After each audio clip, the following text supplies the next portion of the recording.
বাবাজি, হযরত ওমর বললেন, বেটা তোমাকে বিয়ে দেব এই মেয়ের সাথে। বাবার পছন্দ দেখেন, তখনও মেয়ে দেখে নাই, কালা না ল্যাংড়া না কানা না বোবা কিচ্ছু না, শুধু একটা কথায়, মা গো রাতের আধারে দুধের সাথে পানি মিশাবো না রে মা, আমার মালিক আমার আল্লাহ দেখবে। এই একটা আমানতদারিতা, এত বুজুর্গি ভয়ের কারণে হযরত ওমর সেই মেয়েটাকে পুত্রবতী বানাইলেন। ওই মেয়ের গর্ভে আল্লাহ একটা মেয়ে সন্তান দিল, সেই মেয়ের গর্ভে আল্লাহ আর একটা মেয়ে সন্তান দিল, সেই মেয়ের গর্ভে আল্লাহ একটা পুত্র সন্তান দিল। রক্ত কথা বলে, রক্ত কথা বলে, রক্ত কথা বলে। সেই পুত্র সন্তানের নাম ওমর ইবনে আব্দুল আজিজ, মুসলমানদের দ্বিতীয় ওমর যাকে বলা হয়, ইসলামের প্রথম মুজাদ্দিদ তিনি। হযরত ওমর যেইভাবে রাষ্ট্র চালাইতেন, সেই একই নিয়মে ওমর ইবনে আব্দুল আজিজ একই নিয়মে রাষ্ট্র চালিয়েছেন, খেলাফত প্রতিষ্ঠিত করেছিলেন। একবার জোরে বলা যাবে কি আল্লাহু আকবার।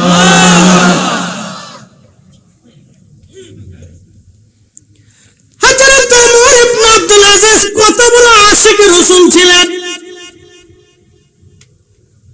হযরত ওমর যেমন तमाम পৃথিবীর বিরাট ভূখণ্ডের মালিক, ওমর ইবনে আব্দুল আজিজ तमाम পৃথিবীতে বিরাট ভূখণ্ডের মালিক, বিরাট বড় খলিফা, কিন্তু দিনহীন মতো চলতেন, রাজকোষ থেকে নিতেন না কিছু। আল্লাহ, খুবই দরিদ্রতার হালতে চলতেন, কোন রকম দিন আনতেন দিন খাইতেন। এত বড় খলিফা, একদিন ওনার রাজ দরবারে আল্লামা ইমাম জালালউদ্দিন সুয়ুতি রাহিমাহুল্লাহ, বিশ্ববিখ্যাত ইমাম, তিনি তেনার কিতাব আল হাবিলিল ফাতোয়ার মধ্যে আল মুজাল্লাদুস সানি একটা অধ্যায় রচনা করেছেন। সে অধ্যায়ের নাম মাসালিকুল হুনাফা বিওয়ালিদাইল মুস্তাফা। এই রিসালার মধ্যে তিনি একটা ঘটনা লিখতেছেন। ওমর ইবনে আব্দুল আজিজের জামানাতে এক গভর্নর, এই গভর্নর মুসলমানদের গোয়েন্দা ডিভিশন গুরুত্বপূর্ণ একটা পদে একজন খ্রিস্টানকে তিনি নিয়োগ দিয়েছিলেন।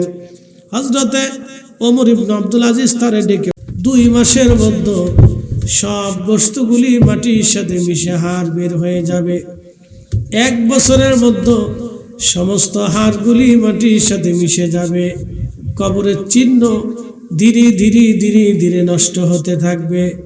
2 দিন 3 দিন পরে সন্তান আপনাকে কাজের চাপে ভুলে যাবে, আপনি মরে গেলে আপনার নাতিপুতিরা আপনার খোঁজ নেবে না, পুতিদের জমন আসলে কোনো চিহ্নই থাকবে না।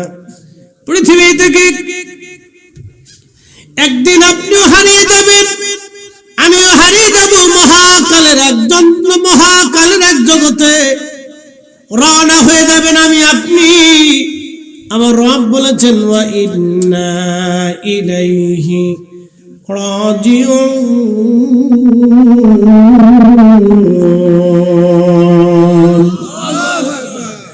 একদিন মাটি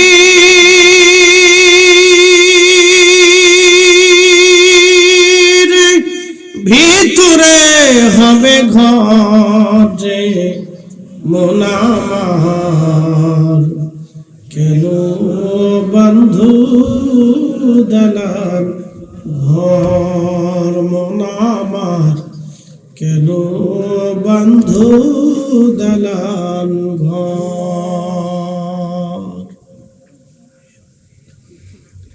এবছর ধান আসছে, ধান কেটে যাবে, আবার নতুন ধান আসবে, আবার ধান কাটা হবে। ধান চলে যাওয়ার পরে বর্ষা আসবে, পানি আসবে, পানি চলে যাবে, আবার ধান আসবে, ধান চলে যাওয়ার পরে আবার ধান আসবে, মানুষ চলে যাওয়ার পরে আবার মানুষ আসবে। আজকের এই মজলিসে 100 বছর বয়সী আমি জানি কেউ নাই, কারণ হলো 100 বছর আগে যারা এই দুনিয়াতে ছিল, আজকে 100 বছরের ভিতরে তারা কবর থেকে নিশ্চিহ্ন হয়ে গেছে, পৃথিবীতে নাম নিশানা নাই। 100 বছর পরে আমরাও দুনিয়ার থেকে হারিয়ে যাব, কবরে চলে যাব, আমাদেরও নাম নিশানা থাকবে না। আচ্ছা বলেন তো, আমরা ফিরে যাব কার কাছে? হ্যাঁ হ্যাঁ, জোরে বলেন, জোরে জোরে জোরে, আর জোরে বলেন। তো আল্লাহর কাছে যেহেতু ফিরেই যাব, কিছু মিষ্টি, কিছু দই, কিছু সানাসুর, কিছু সোনা দানা, কিছু টাকা পয়সা, কিছু জমিদারি, কিছু ক্ষমতা, এগুলি নিয়ে যাওয়া যাবে? হ্যাঁ, সুযোগ আছে? কিচ্ছু সুযোগ নেই। সুম্মা তুরাদ্দুনা ইলা আলিমিল গায়বি ওয়াস শাহাদাত।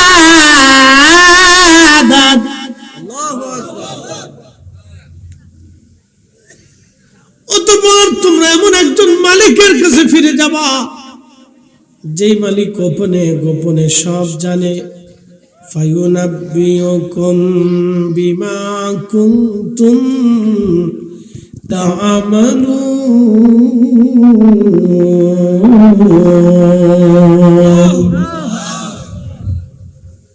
দুনিয়াতে কি করেছেন সব আমলনামা আল্লাহ আপনাকে দেখাবে। বান্দা, তুমি এই এই কাজ করেছো, প্রত্যেকটা সেকেন্ড আল্লাহ দেখাবে। কোরআনে আল্লাহ বললেন, কিরামান কাতিবিনা ইয়ালামুনা মা তাফআলুন।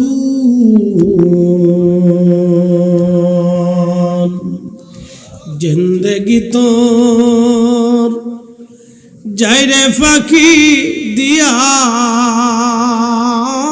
রে সোনার আদর।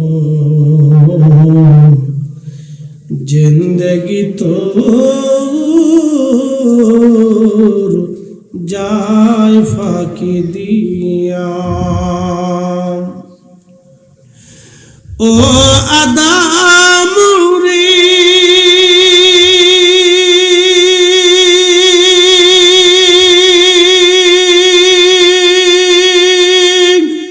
পাক ধরিয়া গেছে দাড়ি, দন্ত মাসে গোটা চারি, সমন জারি গিয়াছে করিয়ারে সোনার আদর। জিন্দেগি তোর যায় ফাঁকি দিয়া।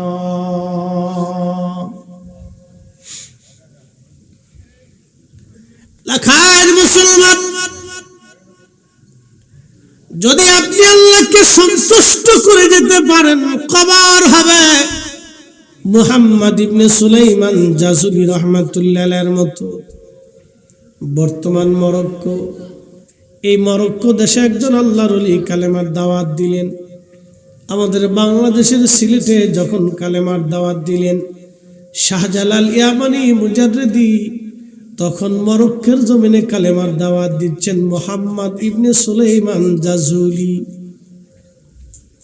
একই টাইম, মারহাবা বলা যাবে না? আজ থেকে 800 বছর আগে বাংলাতে শাহজালাল ইয়ামানি, মরক্কো মুহাম্মদ ইবনে সুলাইমান জাসুলি। বিশ্ববিখ্যাত আশিক রাসূল, বিরাট বড় মুহাদ্দিস, তিনি আল্লাহর ওলি। ওনার ইন্তেকাল হয়ে গেল। ওনার দেশের বাদশার চিন্তা হলো, আমার দেশের এত বড় আলেম, আমার দেশের এত বড় বুজুর্গ অন্য দেশে থাকবে, তা হবে না, আমি নিয়ে চলে আসব। আহা, ওনার কবর খনন করা হলো 70 বছর পর। কত বছর? 70 বছর। একসাথে বলেন। জিমাইছে, ঘুমাইছে, একসাথে বলেন আল্লাহু আকবার। নারে তাকবীর, নারে রিসালাত। 70 বছর পরে কবর খনন করার পরে দেখা গেছে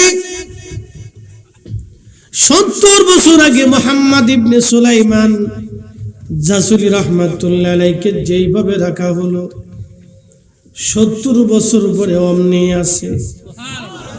কাফনের কাপড়টা পর্যন্ত নষ্ট হয় নাই। চোখটা মরে যায় নাই, চুল দাড়িগুলি পড়ে যায় নাই, ঠোঁট তখনও শুকায় যায় নাই, চেহারার ত্বক তখনও নষ্ট হয় নাই, ব্লাড সার্কুলেশন রক্ত সঞ্চালন তখনও চলমান আছে। 70 বছর বড় একজন বান্দার কবরের ভিতরে রক্ত সঞ্চালন চলে, গোশত শুকায় যায় নাই, দেহ পচে যায় নাই, একটা পশম পর্যন্ত নষ্ট হয় নাই। একসাথে বলা যাবে আল্লাহু আকবার। তেলের গাড়ি তেলে চলে,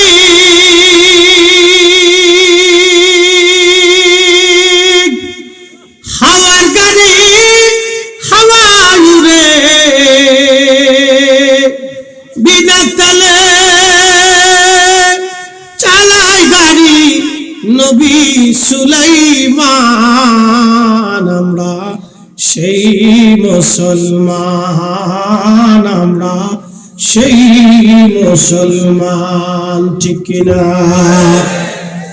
70 বছর পর্যন্ত মাটির নিচে দেহ পচে না, কাফন পচে না, শরীর নষ্ট হয় না, চুল পড়ে না, ত্বক নষ্ট হয় না। তার মানে কি? আল্লাহ কুরআন বলতেছে, ইয়া আইয়াতুহান নাফসুল মুতমাইন্না তুরজিই ইলা রাব্বিকি রাদিয়াতাম মারদিয়া ফাদখুলি ফি ইবাদি ওয়াদখুলি জান্নাতি।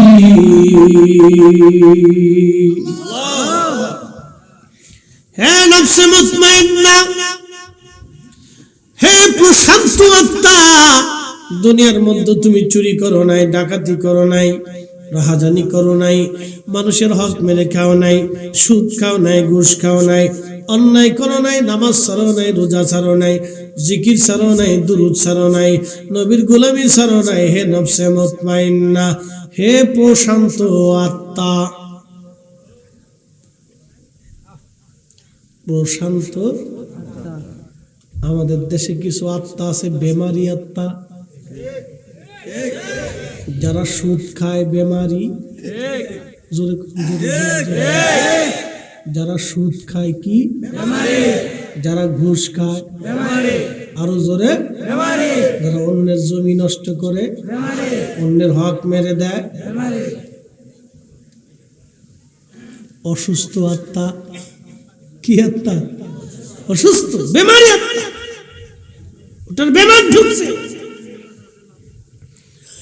বাংলাদেশে আরো বেমারি আছে, টুপিওয়ালা দাড়িওয়ালা বেমারি। বল হুজুর এটা আবার কেমন? আমার রাসূলের আব্বা আম্মাকে যারা জাহান্নামী কাফের মনে করে ওরাও বেমারি। কথা বুঝেন নাই মনে হয়? 8 টাকার তারাবি যারা বানাইছে ওরা বেমারি। এই পিছনে হাত উঁচু করেন, পিছনে পিছনে।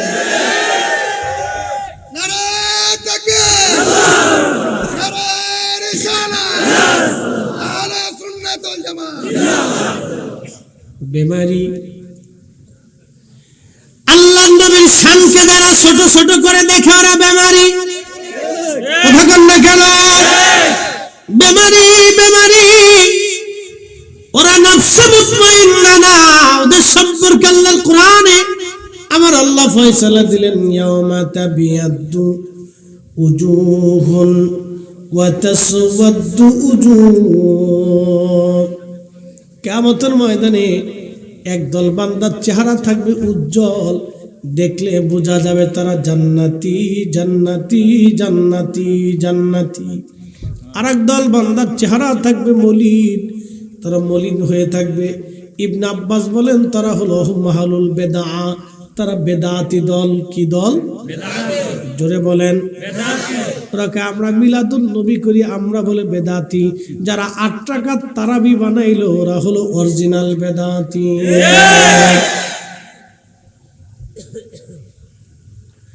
বলবেন ফরিদ হুজুর কারণ কি বলতেছে আপনাকে? तमाम পৃথিবীর মাটি খুঁজেও যদি আপনি তালাশ করেন হযরত ওমরের মতো একজন মুসলমান আর পাবেন না। হযরত ওমরের মতো একজন ব্যক্তি আর হবে না। হযরত ওমরের মতো আমানতদার কি আর হবে? হযরত ওমরের মতো আর আল্লাহওয়ালা আর কেউ হবে? কত বড় আল্লাহওয়ালা একটা ঘটনার থেকে বুঝাই। আল্লাহু আকবার। হযরত ওমর রাদিয়াল্লাহু আনহু রাতের আঁধারে ঘুরতে ঘুরতে ঘুরতে ঘুরতে একবার মরুভূমির মধ্যে চলে গেলেন, মরুদ্যান, যেখানে বেদুইনরা বসবাস করত। হযরত ওমর বেদুইনদেরকে দেখার জন্য তিনি চলে গেলেন। বেদুইন মানে দরিদ্র মানুষ, গ্রাম্য একেবারে পল্লী নিভৃতে চলে গেলেন তিনি। রাতের আঁধারে লক্ষ্য করলেন বেদুইন পল্লীতে একটা তাঁবুর ভিতরে মিটমিট করে আলো জ্বলতেছে। হযরত ওমরের চিন্তা, ব্যাপার কি, আলো কেন জ্বলে?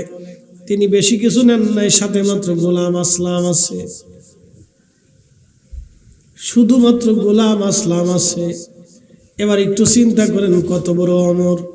বর্তমান ইরান, এরপরে আপনার ইরাক, এরপরে ইয়ামান, Oman, Jordan, Syria, Lebanon, Libya, Tunisia, ফিলিস্তিন, মিশর, Kuwait, Qatar, Bahrain, Dubai, Saudi Arab, Morocco, Sudan, Algeria, Nigeria, বাংলাদেশের 400 দেশের সমান একটা বিশাল ভূখণ্ডের তিনি মালিক। বাংলাদেশের 400 দেশের সমান বিরাট ভূখণ্ডের তিনি মালিক। কোন সেনা প্রটোকল নাই। আর আমাদের দেশের পাইতে নেতা রাস্তা দিয়ে গেলে কত বিরাট। ঠিক আছে, জোরে বলেন। শুধু গোলাম নিয়ে তিনি হাঁটতে হাঁটতে চলে গেছেন। প্রধানমন্ত্রী হবিগঞ্জ আসবে, 3 দিন পর্যন্ত রাস্তা হিটে বন্ধ, হিটে খোলা, হিটে বন্ধ, হিটে খোলা, হিটে আন্দার, হিটে কান্দার, হিটে বান্দার।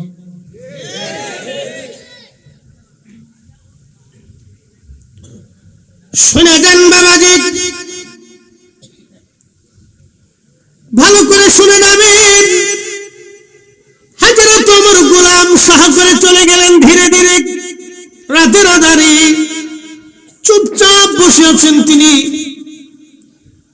এক মহিলার বাড়ির কোণাতে দাঁড়ানো, ভিতর থেকে এক মহিলা একটা মেয়েকে ডাক দেখায়। মেয়েটা বলতেছিল, মা, আজকে উট তেমন কোনো দুধ দেয় না, সামান্য দুধ হয়েছে রে মা। কালকে সকালবেলা দুধ নেওয়ার জন্য অনেকে আসবে, আমরা কেমনে তাদের দুধ বুঝাবো? মহিলা ডাক দেখা, মারে, পানি মিশাই দিলেই তো দুধ বেড়ে গেল। এরকম বুঝি বাংলাদেশের লাখাইতে নাই? শুধু কি লাখাই, দুধের সাথে যারা পানি মিশায় এরা বেমারি। কি কথা কন না, বেমারি। বেমারি চিনি দিয়েছে আজকে বেমারি চিনে বুঝে কত অসুস্থ বাংলাদেশে আছে, খালি বুঝবেন।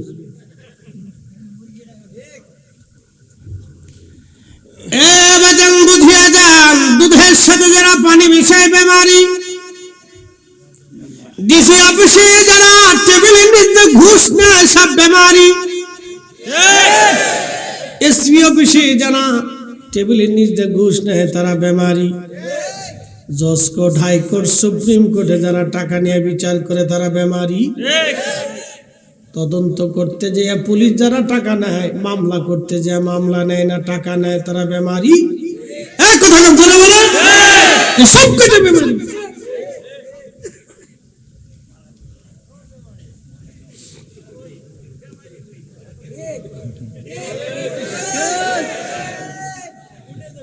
বাবা একটা কথা কই, আজকে কথা ক্লিয়ার, বাকি ঝুঁকি লেখে তো লাভ নাই। কিয়ামতের ময়দানে সবার হিসাব দিতে হবে যে মাহফিল করছিলে, কি ওয়াজ করছে। আমি চিনি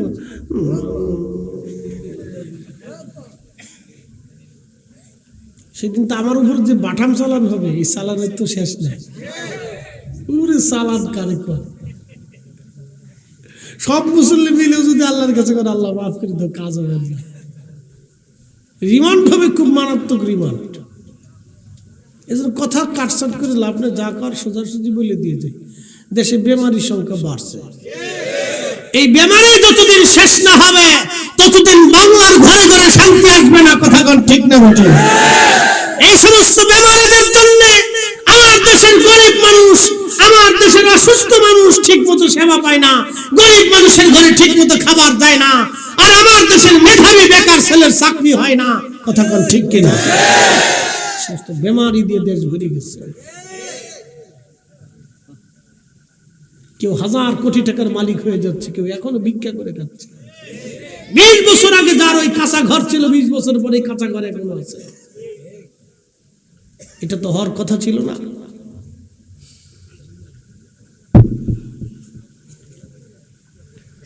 প্রিয় উপস্থিতি, খুব মনোযোগ দিবেন। বেমারের সংখ্যা এত পরিমাণে বেশি, আপনাদেরকে আরো পরিষ্কার করে বুঝাই। ফরিদি সাহেবের ওয়াজ শুনে চিন্তা করলেন রাত্রিবেলা আজকে রাত আর কাজা দেব না, জুব্বা একটা গায়ে দিয়া, ফাগরি একটা মাথায় দিয়া, সুন্দর একটা জায়নামাজ নিয়ে আতর মাতর লাগাইয়া মসজিদের ভিতরে ঢুকিয়া সুন্দর করে নামাজে দাঁড়াই গেছেন। জুব্বাও সুন্দর, ফাগরিও সুন্দর, জায়নামাজও সুন্দর, আতরও সুন্দর, নামাজে দাঁড়াইছেন কিন্তু ওযু নাই। সারা রাত্র নামাজ পড়ছেন, ওযু নাই, হবে? আপনি সুন্দর করে আবার বুঝাইতেছি, ভালো করে বুঝেন। আপনি ওযু করলেন, মেসাক করলেন, জায়নামাজ বিছাইলেন, দস্তরখানা বিছাইলেন, সুন্নতি কায়দায় বসলেন, সামনে আনা হলো শুয়োরের গোশত আর রুটি। শুয়োরের গোশত আর রুটি আনলেন, আপনি বিসমিল্লাহ বলে শুরু করলেন, খাইতে খাইতে আলহামদুলিল্লাহ সুবহানাল্লাহ জিকির করলেন, খাওয়া শেষ, তারপরে আলহামদুলিল্লাহ করলেন, মোনাজাত করলেন, হালাল হবে? যদি কাবার সতরে খান হালাল হবে? তাও হবে না। যদি এটা বুঝে নেন, সুদে টাকা দিয়া, ঘুষে টাকা দিয়া, অন্যের মাথায় বাড়ি দিয়া, টাকা মাইরে দিয়া, ওই টাকা দিয়া গরুর গোশত আনিয়া, রুটি দিয়া, কালামুনা কইরা যদি আপনি বিসমিল্লাহ বলিয়া তুমি মাথায় দিয়া যায় নামাজ পড়াইয়া আর জুব্বা গায়ে দিয়া জিকিরে ফিকিরে খাইতে থাকেন, শুয়োরের গোশত যেমন, সুদের টাকা, ঘুষের টাকা, অন্যের টাকা দিয়া গরুর গোশত তেমন। তফাৎ আছে? আচ্ছা, আপনারা বলেন, আপনি সুন্দর করে রোজা রাখছেন, কিন্তু রোজা রাখছেন, সেহরি খাওয়ার সময় শুয়োরের গোশত দিয়া সেহরি খাইছেন, হবে না? রোজা মনে হবে? সারা রাত তাহাজ্জুদ পড়ছেন, হবে? নামাজ পড়ছেন, হবে? শুয়োরের গোশত খাইয়া রোজা রাখলে যেমন রোজা হয় না, সুদের টাকা, ঘুষের টাকা দিয়া, অন্যের টাকা দিয়া এরকম খাসির গোশত, মুরগার গোশত কিনে এনে সেহরি খাইলে, ইফতার করলে রোজা হবে না।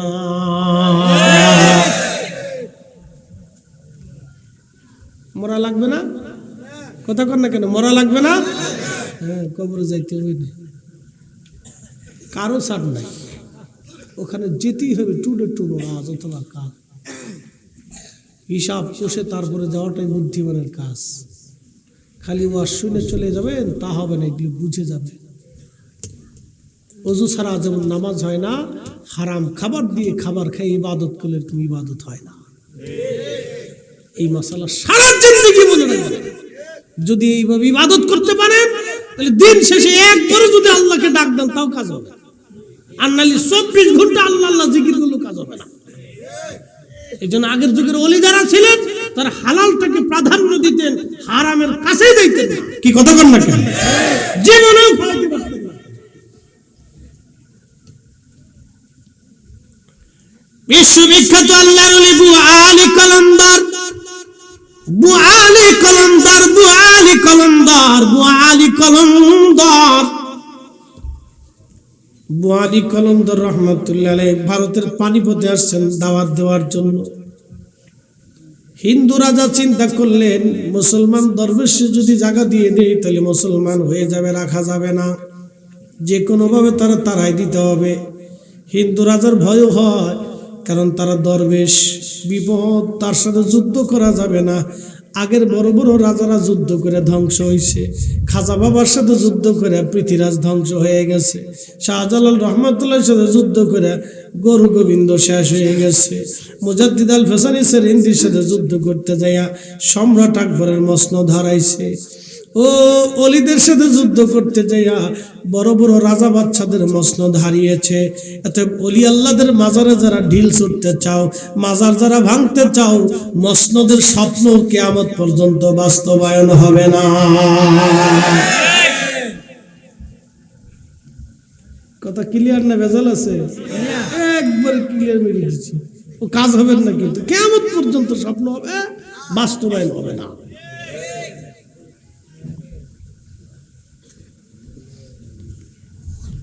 শুনিয়া যান মুসলমান হাজিরিন, ভালো করে শুনে যাবেন।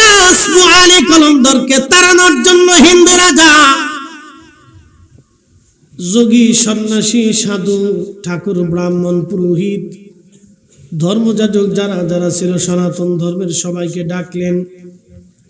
ডেকে বলেন, আপনারা একটু যজ্ঞ করে দেখেন। তাদের যজ্ঞ মানে গবেষণা, বা আপনারা রিসার্চ করে দেখেন কি করা যায়, এ মুসলমান দরবেশকে কেমনে দেশ থেকে তাড়ানো যায়। সাধু, সন্ন্যাসী, পুরোহিত, ঠাকুর, ব্রাহ্মণ, এরপরে গণক টনক যারা যার যা ছিল তারা তো মন্ত্র সাধন করে। কি সাধন করে? মন্ত্র সাধন করে। তো তারা চিন্তা করলো, আমরা সবাই মিলে মন্ত্র সাধন করে ওই মুসলমান দরবেশের উপরে আমরা মন্ত্র তন্ত্র দিয়ে বান দিয়ে তারা মেরে ফেলে দেই। দুনিয়ার সমস্ত জাদু শক্তি দিয়ে, মন্ত্র শক্তি দিয়ে তারা আবু আলী কলন্দর রহমাতুল্লাহ আলাইহি আক্রমণ করলো। আল্লাহু আকবার। আল্লাহর ওলিদের ভয় নাই, আল্লাহর কোরআন তার প্রমাণ, ঠিক কিনা? আল্লাহর ওলিরা আল্লাহর রহমত দ্বারা বেষ্টিত থাকে, আল্লাহর কোরআন তার প্রমাণ। ইন্না রাহমাতাল্লাহি করিবুম মিনাল মুহসিনিন।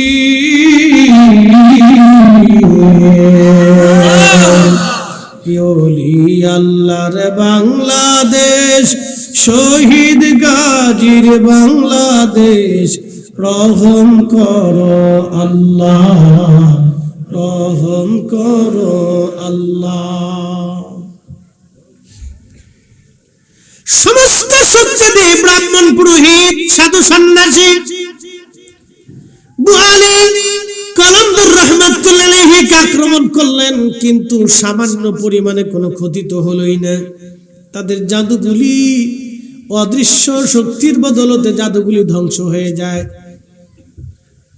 সাধু সন্ন্যাসীরা বসে গেলেন রাজাকে নিয়ে। রাজা, এই দরবেশের সাথে যুদ্ধে পারা যাবে না, কারণ আমরা সমস্ত শক্তি দিয়ে চেষ্টা করলাম, অদৃশ্য একটা শক্তি এসে তাকে নিয়ন্ত্রণ করে এবং আমাদের সমস্ত জাদু বিদ্যাগুলি ধ্বংস করে দিয়েছে। একসাথে বলা যাবে মারহাবা? খাবার আসেনি, ঘুম আইসেনি, জোরে বলেন।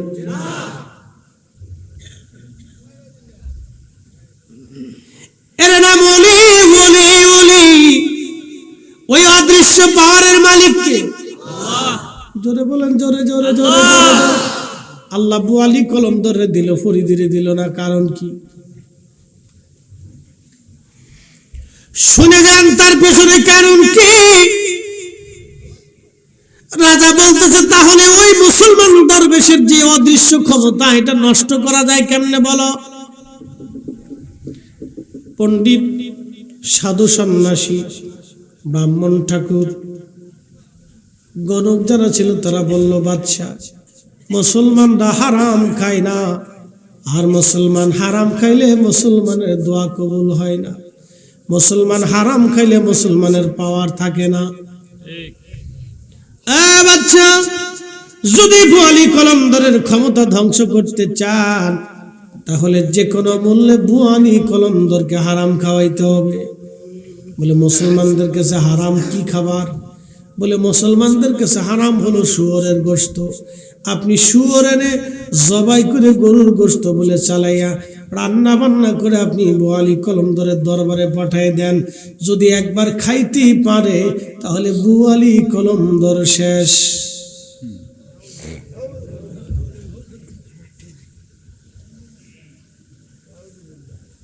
ওলিরা এই জন্য বাইশে কুচে খাইতো, অনেক সময় না খেয়েই থাকতো।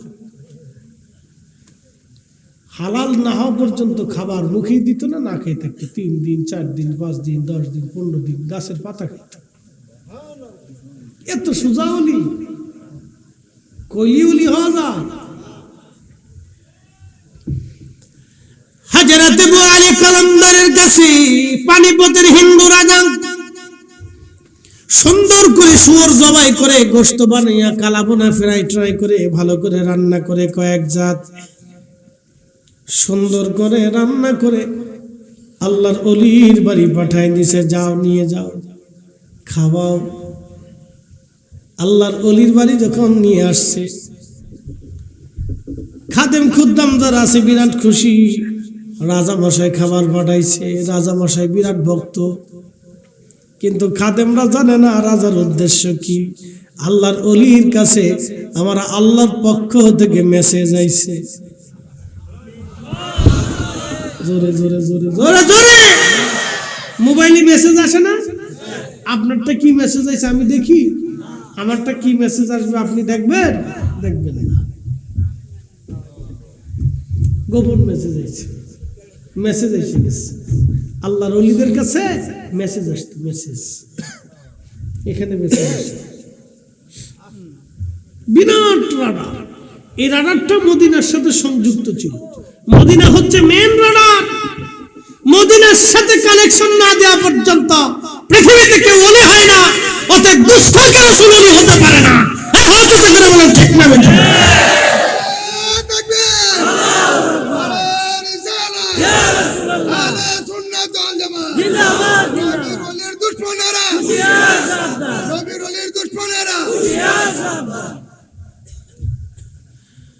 পৃথিবীতে তন্ন তন্ন করে যদি তালাশ করে দেখেন, আহলে সুন্নাত ওয়াল জামাত ছাড়া কোনো ওলি নাই।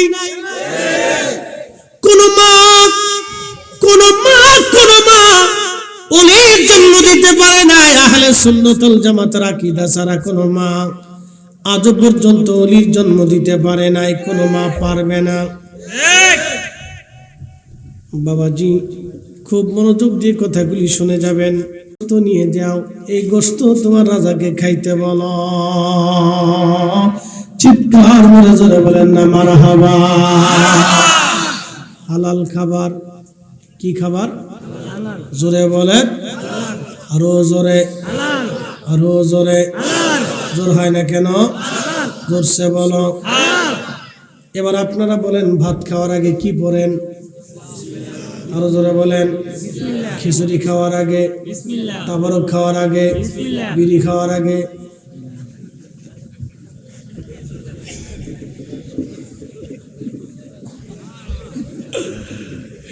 এখন যদি কেউ একটা ব্যঞ্জন এনে আমারে বলে হুজুর বিসমিল্লাহ বলে টান দেন,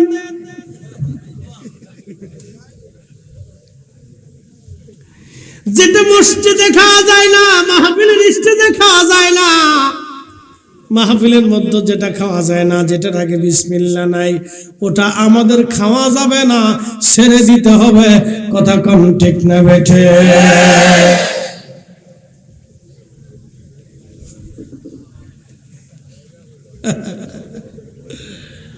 বুঝে দেন, বুঝে দেন, বুঝে দেন।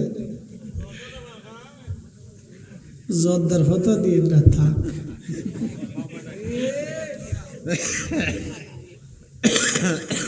বিপদ বিপদ।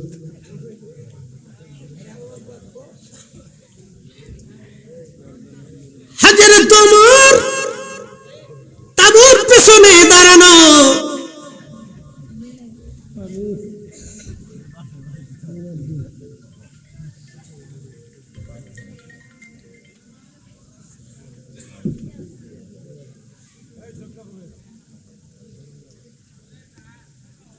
বাসার থেকে বলেছি।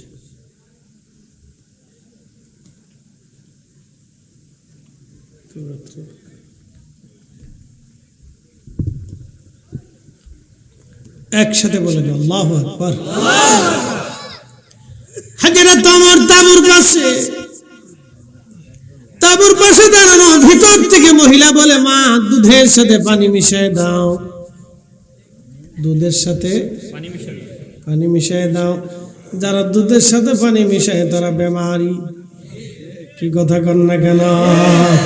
যারা হারাম খায় তারা বেমারি। তারা কি বেমারি? হযরত ওমর আল্লাহু আকবার পিছনে পিছনে দাঁড়া শুনতেছে। মহিলা বলতেছে, মারে দুধের সাথে পানি মিশিয়ে দাও। মেয়েটা ডাক দেখায়, মা দুধের সাথে যদি পানি মিশায়, ওমরের গোয়েন্দা যদি জানে কালকে বিচার হবে। একসাথে বলেন না মারহাবা। হযরত ওমর তো নিজেই আজকে গোয়েন্দা হয়ে গেছে। আর আমার দেশের গোয়েন্দার কথা কয়ে লাভ নাই, মাল ছাড়া কথা কয় না। বেমারি। জোরে বলেন। মামলা এসে তদন্ত, মাল চায়। বেমারি এত পরিমাণে বেমারি দেশটাকে শেষ করে ফেলছে। যতদিন বেমারি থাকবে ততদিন দেশ ভালো হবে না। কথা কন না কেন? ঠিক কিনা বাবাজি? রন্দে রন্দে রন্দে রন্দে বেমারি ঢুকছে। একবারে রন্দে রন্দে রন্দে রন্দে বেমারি ঢুকছে। রাস্তা বানাইব, লোহার বদলে তো বাঁশ, পিচের বদলে ইট। সিস্টেম চলতেছে খুব ভালো। যে ক্ষমতা আসে হে খালি লঙ্কায় ডুবে রাবণ হয়ে যায় সবাই। আমরা জনগণ পড়ছি মহাবিপদে, মুসিবতে পড়ছি আমরা। বাজারে গেলে চালির দাম, ডালির দাম, বেগুনের দাম। যে বেগুন খাইলে চুলকানি হয় তার 120 টাকা কেজি। জ্বালার শেষ। ডিমের গায়ে হাত দিওর কায়দা নাই। মনে হইতেছে মুরগায় হরতাল ডাক দিছে যে আমরা ডিম পারবো না, তোরা ভাবলে কি ডিম পেরে খাইকে যা। হঠাৎ করে দাম বেড়ে যায়। কারণটা কি? দেশে সিন্ডিকেটের বেমারি ঢুকছে। বড় বড় সিন্ডিকেট বেমারি। বাপরে বাপ, বিরাট বড় হাজি সাহেব মক্কায় যা কোলর টাওয়ারে থাকে জানেন? 7 দিনের 27 দিনের খরচা 27 লক্ষ টাকা। প্রত্যেক দিন 1 লক্ষ টাকা খরচা। হাজি হজ করবা যায়, হজে যায় না, পিকনিকে যায়। পিকনিক পিকনিক পিকনিক বাপের টাকা দিয়ে না, সব জনগণের টাকা, সব গরিব মানুষের টাকা দিয়ে হজে গেছে। শয়তান হাসে একা, ওরে চাচা তোর মতো শয়তান আমি নিজেও না। শয়তান হাসে, চাচা তোর মতো শয়তান আমি নিজেও না। তুই আমার ফেল করে ফেলছিস। তুই এসো তো আল্লাহর ঘরে, তুই কোলরটাও রেখে তার নিজের পয়সা দিয়ে হাস নাই, পাবলিকের পয়সা দিয়ে হাস। তুই এখানে পিকনিক করতেছ। মক্কা পিকনিক করতে যায়, মদিনা পিকনিক করতে যায়। মনে করছে বিরাট সওয়াব হয়ে গেছে। শয়তানে হাসার খালু তুই যতই আসিস আর যাস কাজ হবে না। খালু তোর একবারে জাগা মতো মাইরে দিচ্ছি যা। আর সেলফি হাজি যে কত হাজি, বাপরি বাপ।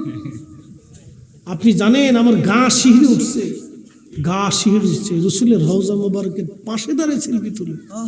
হাই হাই হাই সর্বনাশ। আপনি জানেন আল্লাহ রসুল জিন্দা, রসুল দেখতেছে উম্মত করে কি। এখানে পৃথিবীর সব আলেম উলামা, পীর মাশায়েখ গলিরা এখানে যে থরথর করে কাঁপতেন যদি আল্লাহ রসুল কবুল না করে। হাজি কেন? হাজি কেন? পৃথিবীর কোন মুসলমান জান্নাতে যাবে না। হাজি কেন? পৃথিবীর কোন মুসলমান জান্নাতে যাবে না আল্লাহ রসুলের ইশারা ছাড়া, সন্তুষ্টি ছাড়া, নবীর পতাকা ছাড়া, নবীর সুপারিশ ছাড়া। কথা কোন ঠিক কিনা? সেই নবীর রওজার পাশে যেমনি সেলফি তুলি, টিং টিং টিং।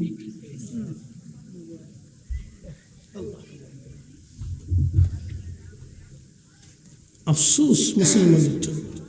ও যারা হজে নেয় ওই নজদিদের সাথে হজে যায় তো পুরো এগুলি কিছু বুঝাইতে যায় না। জান করে আসেন, খালি সালাম দিয়ে চলে আসবেন, শেষ। শুধু সালাম দিয়ে চলে আসবেন, আর কিচ্ছু নেই এখানে। আমি নিজে শুনছি সৌদির পুলিশে মুতোয়া এটি এখন নাই, মুতোয়াদের পাওয়ার কমাই দিচ্ছে। আমি যখন উমরাই গেছি তখন মুতোয়াটি দাঁড়াতে কি ধরু মুহাম্মদ কদ মাতা, আবু বকর কদ মাতা, ওমর কদ মাতা, ইয়া হাজি আল্লাহ রূহ, ইয়া হাজি সরে যা, মুহাম্মদ মরে গেছে, যা নাউযুবিল্লাহ, মুহাম্মদ মরে গেছে, যা। ওটা শিখে ওখান থেকে। যারা বলবে মুহাম্মদ মরে গেছে, মুহাম্মদের কিছু নেই, সব বেমারি। কথা কোন ঠিক না? এটা বেমারি।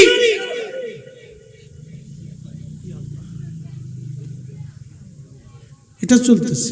আমরা যখন হক কথা বলি তখন বলে সব বেদাতি, আমরা বেদাতি হয়েছি, বুঝতে পারছেন না? উদর ভিন্ডি বুদর গাড়ি চুরি করছে একজন, সাফাইছে আর একজনের গাড়ির উপরে, নিজে হলো অরিজিনাল বেদাতি, হেতার খবর নেই, আমরারে বেদাতি বানাইছে। চুর আর করে চুর আর। কষ্ট হচ্ছে আপনাদের? হক কথা ভাবতে লাগে, এটি মিঠা লাগে না। যারা তাবারক খাওয়ার জন্য আইছেন তাড়াতাড়ি আসেন। কথা খারাপ কিছু নাই, ও চার পাঁচ দিয়ে ঘুরতেছে, যা এখনো যা খাবো তো মেরে দিলাম, যা ওটাও বেমারি। ওটা কি? ওটাও বেমারি। ও সার্ভিস দিয়ে খালি তাপ করতেছে আর খালি হুজুর মরে নাই কে, হুজুর মরে নাই কে। এই তো মূল্যই তো আমরা তাবারকটা পাই। বেমারি ধরে বলেন কি? বেমারি। এর বেমারিতে দেশ ভরে গেছে। মুসলমান খুব মনোযোগ দিয়ে শুনে যাবেন। আজ হযরত ওমর রাদিয়াল্লাহু তাআলা তিনি পিছনে দাঁড়ানো, বলতেছে ওমরের গোয়েন্দা যদি জানে মা সকালবেলা বিচার শুরু হবে। কল্পনা করা যায় সেদিনের মুসলমান কত সুখে ছিল। হযরত ওমর রাদিয়াল্লাহু আনহু দাঁড়ায় দাঁড়ায় শুনে, গোলাম পাশে দাঁড়ানো আসলাম নাম। হযরত ওমর রাদিয়াল্লাহু আনহু চুপচাপ দাঁড়ানো আছে। মহিলা আবার বলতেছে, মা রে মেয়ে রে, ওমরের গোয়েন্দা এত রাত্রে কোথা থেকে আসবে এই মরুভূমিতে? দুধের সাথে পানি মেশাবে। মেয়ে ডাক দিয়ে বলতেছে, মা রে, ওমরের গোয়েন্দা যদি না আসে, ও মা, আমার মালিক আমার আল্লাহর চোখ ফাঁকি দেওয়ার সুযোগ নাই, আমার আল্লাহ দেখে। কে দেখে? আল্লাহ। জোরে বলেন আল্লাহ। আমার দেশের যে সেরিরা স্কুলে পড়ার নাম দিয়া ফুলাফানের লগে ফিল্ডিং মেরে বেড়ায়, ওরে কে দেখে? কথা বুঝেন নাই মনে হয়? বাপে বাড়াইছে স্কুলে, ও পুলার লগে ফিল্ডিং মেরে বেড়াইতেছে হবিগঞ্জের ফারকে ফারকে। এই কথা বল না কেন? বেমারি। জোরে বলেন কি? বুঝে যান আজকে আমি চোখে দেখে তো বলতেছি, আমরা হুজুরকে চোখ তো কানা না, যদিও চশমা দিছি কম দেখি, তাতে কি হয়েছে? চোখে দেখি। বাপ রে বাপ, বাংলাদেশের আরকে পার্কে সমুদ্রে কোথাও তো যাওয়ার বাদ নাই। আল্লাহ দেশের পৃথিবীর বহু জায়গা আমার নিচে। ও ভুটানে গেছি যে ল্যাংটা বেডিরা, ল্যাংটা বুঝছেন, হাফ প্যান্ট পরে সুন্দর সুন্দর বেডিরা হাঁটতেছে। আমি কইলু এলেন, হুজুর চোখ বুঝে থাকেন। মুসল্লিরা কয় জয়গা মাহফিল শেষে চলেন ভুটান যাই, হুজুর চোখ বুঝে থাকেন। আমি চোখ বুঝে থাকার কাছে আছে। পরে নিয়ে গেছে ফাস্ট ফুডে ঢুকতে, যাই দি বড় বড় বোতল, লাল পানি বোতল, ওই সব সাজানো না, ভুটানে রেস্টুরেন্টে ফাস্ট ফুডের দোকানে বোতল। আমি ওইটা কি? হুজুর ওইটা হলো ওই পানি। আমি কি পানি? মদ। আমি লাহাউলাতে লেগে, আমি বাপ ডাকলি হোটেলে যাবো না। কি যে ক্ষুধা কষ্ট করছি ভাই, সারাদিন পরে শেষে বিকেল বেলা জয়গাতে ভুটান ঘুরিয়ে না খাইয়ে পরে জয়গাতে শেখ মুসলিম হোটেল, আল্লাহ আকবার, যায় দেখি হযরত আলা হযরত রহিমাহুল্লাহর ভক্ত, সুন্নি আল্লাহ আকবার, আলা হযরতের ভক্ত সুন্নি, এ তার হোটেলে যায় উঠছি। পরে সে গরুর গোশত দিয়ে খুব মজা করে খাইলাম আর কি। সারাদিন কষ্ট করার পরে বিকেল বেলা যায় দিয়েছে সুন্নি। পরে সে আমার দেখা পরিচয় দেওয়ার পরে সে খুব যত্ন করে খাওয়াইলো যে হুজুর খান। কোথায় যাবেন দুনিয়াতে? যাওয়ার জায়গা নাই, শয়তান সব জায়গায় মার্কা মেরে রাখছে। হযরত ওমর তাঁবুর পেছনে দাঁড়ানো, তাঁবুর পেছনে দাঁড়ানো। মহিলা বলতেছে, মেয়েরে এত রাত্রে ওমরের গোয়েন্দা কোথা থেকে আসবে? মা দুধের সাথে পানি মেশাও বলে। মা রে, ওমরের গোয়েন্দা যদি নাও জানে না মা, আমার মালিকের চোখ ফাঁকি দেওয়ার সুযোগ নেই, আমার আল্লাহ দেখতেছে। মা গো, আমি দুধের সাথে পানি মিশাইব না। না না, জোরে বলে। এরকম মেয়ে আমার খুঁজে খুঁজে সারা এলাকার ভিতরে খুঁজে খুঁজে বাইর করে দেখান। বিয়ে করতে গেলে মেয়ে পাওয়া যায় না, কিন্তু রাস্তা দিয়ে সারি সারি মায়া দেখা যায়।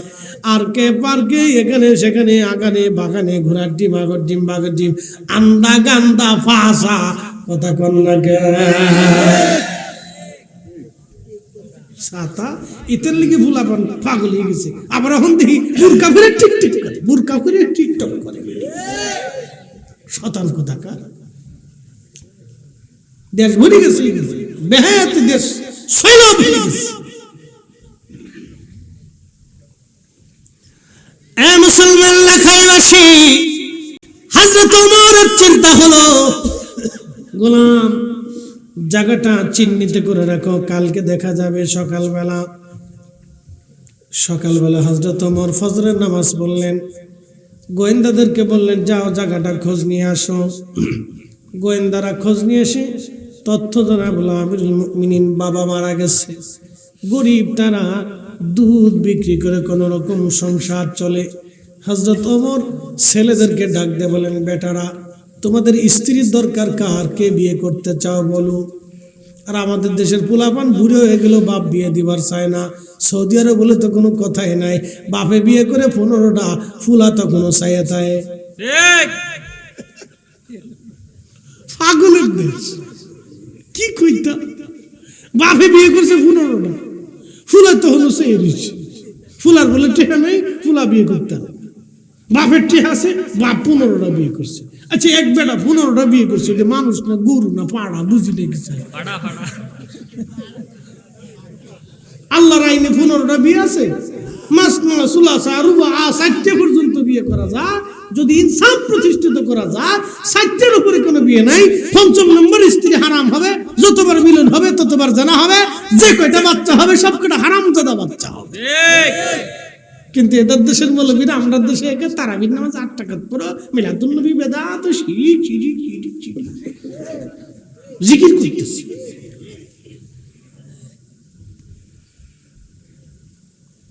উচিত কথার ভাত নাই দেশে।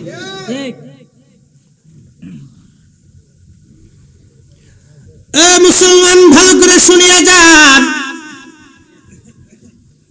হযরত ওমর ডাক দিয়ে বলতেছে, বেটা না, কে বিয়ে করতে চাও বলো। হযরত ওমর বড় ছেলে আব্দুল্লাহ ইবনে ওমর বললেন, আব্বা জান, তিনি রাসূলের সাহাবী ছিলেন, বললেন আমার তো স্ত্রী আছে, আমার আর স্ত্রীর প্রয়োজন নেই। মেজজনকে বললেন, তোমার কি স্ত্রীর প্রয়োজন? বলে, আব্বা আপনি যেটা মনে করেন, যদি আমাকে বিয়ে দিতে চান আমি রাজি আছি। বলল, বেটারে, আমি একটা মেয়ে পছন্দ করেছি, দুধ বিক্রি করে খায়, গরিব দরিদ্র, তার মা হত দরিদ্র, দুধ বিক্রি করনেওয়ালা। তবে বেটারে, এমন আমানতদার মেয়ে আরবে খুবই কম পাওয়া যাবে। রাতের আধারে খোদার ভয়ে যে দুধের সাথে পানি মিশায় না, এমন আমানতদার মেয়ে তো ওমরের পুত্রবধূ দরকার। আর জোরে বলেন, জোরে জোরে বলেন। আর আমরা কয়ে দেই, বেটারে ভালো করে দেখে আসবি, জমি জমা কেমন আছে, বাড়ি গাড়ি কেমন, মরার পরে ভাগ পাবি কেমন। পরে এসে বলছে, দোয়া করেন কালদিনকে ফুলার বউ বাদ দেয় না। ফুলার বউ বাদ দেবো কি? বিয়ে করার আগে তো টিকটক দেখে বিয়ে করেছে, এর লেগে কপালে ভাত নাই। যদি নামাজে পরহেজগার মুত্তাকি দেখে করাইতেন তো আর বৃদ্ধাশ্রমে যাওয়া লাগতো না। কথা কন না কা? বুঝে তারপরে জীবন চালায়, নাহলে বিপদ আছে। ওমরের মতো খলিফাতুল মুসলিমিন দুধ বিক্রি করনেওয়ালা মহিলা আর বেটি নিয়ে আসতেছে নিজের ঘরে, শুধু আমানতের কারণে। এখান থেকে আমাদের বুঝার অনেক কিছু আছে। ছেলেকে বিয়ে করাবেন, দরিদ্র হোক, কিন্তু আগে দেখবেন পরহেজগার, পর্দানিশীন, আমানতদারিতা আছে কিনা। খালি বিয়ের মাল দেখবেন, খালি ইটে দেখে ইটে কি পরিমাণে আছে, মরার পরে কি পরিমাণে ফায়দা।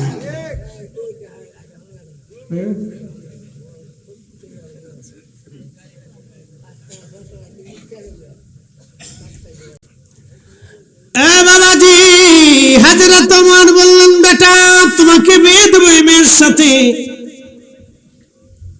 বাবার পছন্দ দেখেন, তখনও মেয়ে দেখে নাই, কালা না ল্যাংরা না কানা না বোবা কিচ্ছু না, শুধু একটা কথায়, মা গো রাতের আধারে দুধের সাথে পানি মিশাবো না রে মা, আমার মালিক আমার আল্লাহ দেখবে। এই একটা আমানতদারিতা, এত বুজুর্গি ভয়ের কারণে হযরত ওমর সেই মেয়েটাকে পুত্রবতী বানাইলেন। ওই মেয়ের গর্ভে আল্লাহ একটা মেয়ে সন্তান দিল, সেই মেয়ের গর্ভে আল্লাহ আর একটা মেয়ে সন্তান দিল, সেই মেয়ের গর্ভে আল্লাহ একটা পুত্র সন্তান দিল। রক্ত কথা বলে, রক্ত কথা বলে, রক্ত কথা বলে। সেই পুত্র সন্তানের নাম ওমর ইবনে আব্দুল আজিজ, মুসলমানদের দ্বিতীয় ওমর যাকে বলা হয়, ইসলামের প্রথম মুজাদ্দিদ তিনি। হযরত ওমর যেইভাবে রাষ্ট্র চালাইতেন, সেই একই নিয়মে ওমর ইবনে আব্দুল আজিজ একই নিয়মে রাষ্ট্র চালিয়েছেন, খেলাফত প্রতিষ্ঠিত করেছিলেন। একবার জোরে বলা যাবে কি আল্লাহু আকবার। হযরত ওমর ইবনে আব্দুল আজিজ কত বড় আশিক রাসূল ছিলেন। হযরত ওমর যেমন तमाम পৃথিবীর বিরাট ভূখণ্ডের মালিক, ওমর ইবনে আব্দুল আজিজ तमाम পৃথিবীতে বিরাট ভূখণ্ডের মালিক, বিরাট বড় খলিফা, কিন্তু দিনহীন মতো চলতেন, রাজকোষ থেকে নিতেন না কিছু। আল্লাহ, খুবই দরিদ্রতার হালতে চলতেন, কোন রকম দিন আনতেন, দিন খাইতেন। এত বড় খলিফা, একদিন ওনার রাজ দরবারে আল্লামা ইমাম জালালউদ্দিন সুয়ুতি রাহিমাহুল্লাহ, বিশ্ববিখ্যাত ইমাম, তিনি তেনার কিতাব আল হাবিলিল ফাতোয়ার মধ্যে আল মুজাল্লাদুস সানি একটা অধ্যায় রচনা করেছেন। সে অধ্যায়ের নাম মাসালিকুল হুনাফা বিওয়ালিদাইল মুস্তাফা। এই রিসালার মধ্যে তিনি একটা ঘটনা লিখতেছেন। ওমর ইবনে আব্দুল আজিজের জামানাতে এক গভর্নর, এই গভর্নর মুসলমানদের গোয়েন্দা ডিভিশন গুরুত্বপূর্ণ একটা পদে একজন খ্রিস্টানকে তিনি নিয়োগ দিয়েছিলেন। হযরতে ওমর ইবনে আব্দুল আজিজ তারে ডেকে বললেন, গভর্নর, মুসলমানদের গুরুত্বপূর্ণ পদে একজন কাফেরকে কি করে তুমি দায়িত্ব দাও? তখন এই গভর্নর ডাক দেয়, বলে, আমিরুল মুমিনিন, তাতে কি হয়েছে? আপনি কি জানেন না রসুলের বাবা মা দুইজন কাফের ছিল? অ্যাটেনশন, কথাটা ভালো করে বুঝবেন। ওমর ইবনে আব্দুল আজিজ গভর্নরকে বলতেছে, গভর্নর, মুসলমানের গুরুত্বপূর্ণ পদে তুমি একজন কাফেরকে কি করে দায়িত্ব দাও? তো বলতেছে, আমিরুল মুমিনিন, আপনি কি বলেন? আপনি কি জানেন না রসুলের আব্বা আম্মাও কাফের ছিল? হযরত ওমর ইবনে আব্দুল আজিজ লাল হয়ে গেলেন। ইশকে রাসূলে কলিজা এত পরিমাণে হয়েছে লাল হয়ে ধমক দিয়ে বলে, না, আমি যদি তোর জিভ কেটে ফেলতাম, আমি যদি তোর হাত কেটে ফেলতাম, তোর পা কেটে ফেলতাম, তুই আমার রাসূলের আব্বা আম্মাকে কাফের বলতেছিস? দূর হ নবী হারাম, এখান থেকে বের হয়ে যা, মুসলমানের গভর্নরি পদে তোকে রাখাই যাবে না। একসাথে বলবেন আল্লাহু আকবার। আজকে যদি উনি জিন্দা থাকতেন, তো যারা বলে রাসূলের আব্বা আম্মা কাফের ছিল, জিভ ধরে ধরে কেটে ফেলে দিতেন। কথা বলেন ঠিক না? ওদের কপাল ভালো যে মুসলমানদের আমিরদের ভিতরে এরকম আশিক রাসূল নাই। সব তো গুস্তাখে রাসূল, নারী লুবি সব। যদি নারী লুবি না হইতো, তাহলে ফিলিস্তিনের মুসলমানরা এইভাবে মার খায়।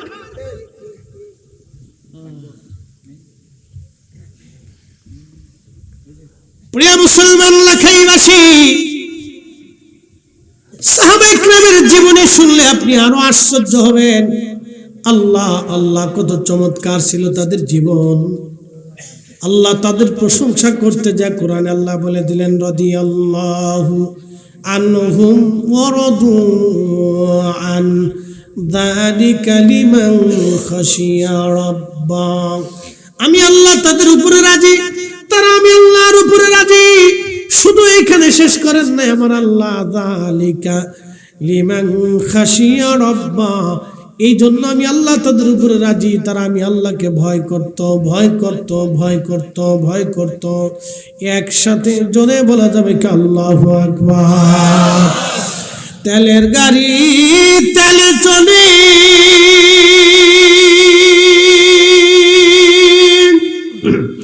হাওয়ার গাড়ি হাওয়ায় উড়ে, বিনা তেলে চালায় গাড়ি নবী সুলাইমান। আমরা সেই মুসলমান, আমরা সেই মুসলমান। আর একটু চলবে। হযরতে মুহাম্মদ ইবনে সুলাইমান জাজুলি 70 বছর পর, তখনও কবর শরীফে জিন্দা, মনে আসেনি আপনাদের?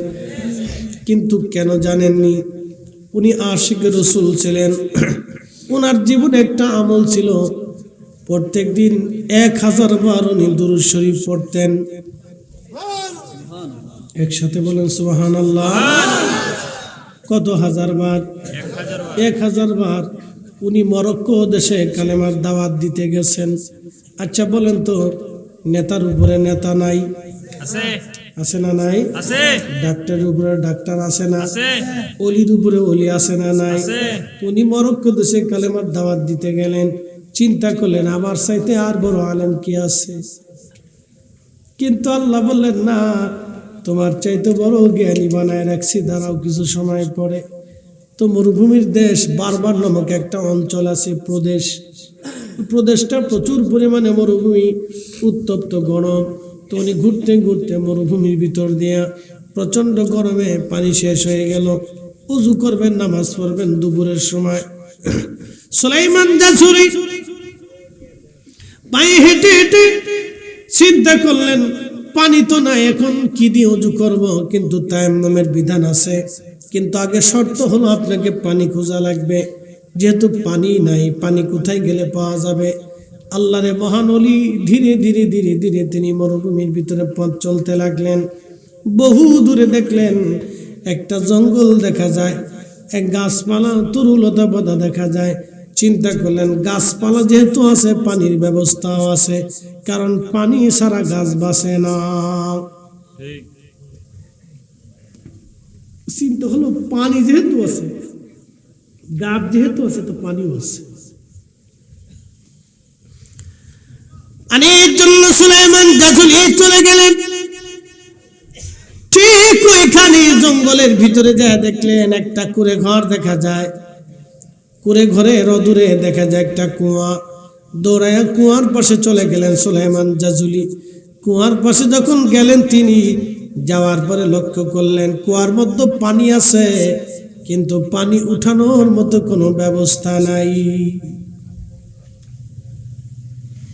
কি করবেন চিন্তায় পড়ে গেলেন। পানি তো আছে বটে, কিন্তু পানি উঠানোর কোনো ব্যবস্থা নাই। আল্লাহরে মহান ওলি চিন্তা ভাবনা করিয়া দেখতেছে গাছের পাশে একটা ছোট্ট কুঁড়ে ঘর। কুঁড়ে ঘরটা দেখার জন্য দৌড়ায় চলে গেলেন। দরজার পাশে দাঁড়া ডাক দিছে, কেউ আসো? ঘরের মধ্যে কেউ আসোনি, দরজা খুলে দাও।